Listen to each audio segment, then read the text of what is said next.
and it was a New York banker who replied to the advertisement.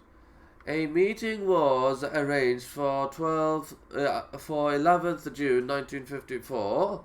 A price of 250,000 for the four scrolls was agreed on, and a wealthy benefactor found to provide the requisite money.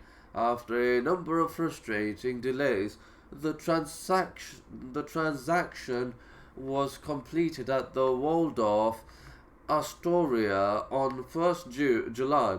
Among those present was a distinguished scholar, Professor Harry Orlinsky, whose role was to ensure the scrolls were indeed genuine in order to conceal any Israeli or Jewish interest in the deal. Orlinsky introduced himself as Mr. Green. The next day, 2nd July, the scrolls were removed from the vault of the Waldorf Astoria and taken to the Israeli consulate in New York. Each scroll was then sent back to Israel separately.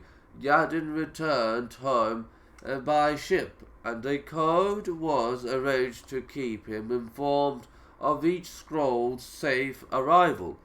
Details of the transaction were kept secret for another 7 months. Not until 13th February 1955 did a press release reveal that Israel had acquired the four scrolls of Metropolitan Samuel. Along with the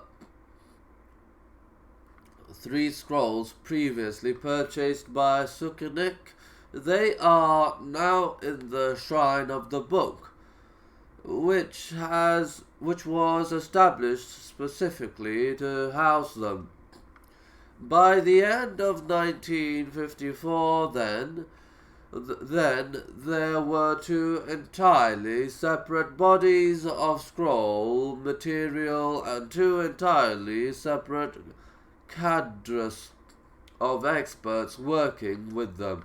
In West Jerusalem, there were the Israelis addressing themselves to the scrolls acquired by Sukenik and Yadin in East Jerusalem.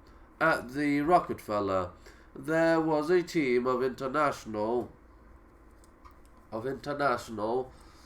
scholars operating under the direction of D. Fawkes.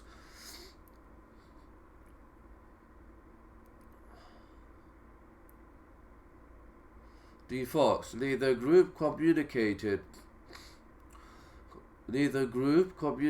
with the other, neither had any contact with the other. Neither knew what the other possessed or what the other was doing, except for what leaked out in scholarly journals. In several instances, specific texts were fragmented, some pieces being in Israeli hands, some at the Rockefeller, which made it, of course, that much more difficult to obtain any sense of the whole. So ridiculous was the situation that certain individuals were tempted to do something about it. Former Major General Ariel Sharon reported that in the late 1950s he and Moshe Dayan devised a plan for an underground raid on the Rockefeller to be conducted through Jerusalem's sewer system. The plan, needless to say, was never implemented. Now, however, in 1967, hearing of the capture of the Rockefeller, Yadin immediately dispatched 3 colleagues from Hebrew University to ensure that the scrolls were safe. He recognized the implications of what what had happened, because the Rockefeller Museum was no longer an international institution, but a Jordanian one. It would pass into Israeli hands as a spoil of war.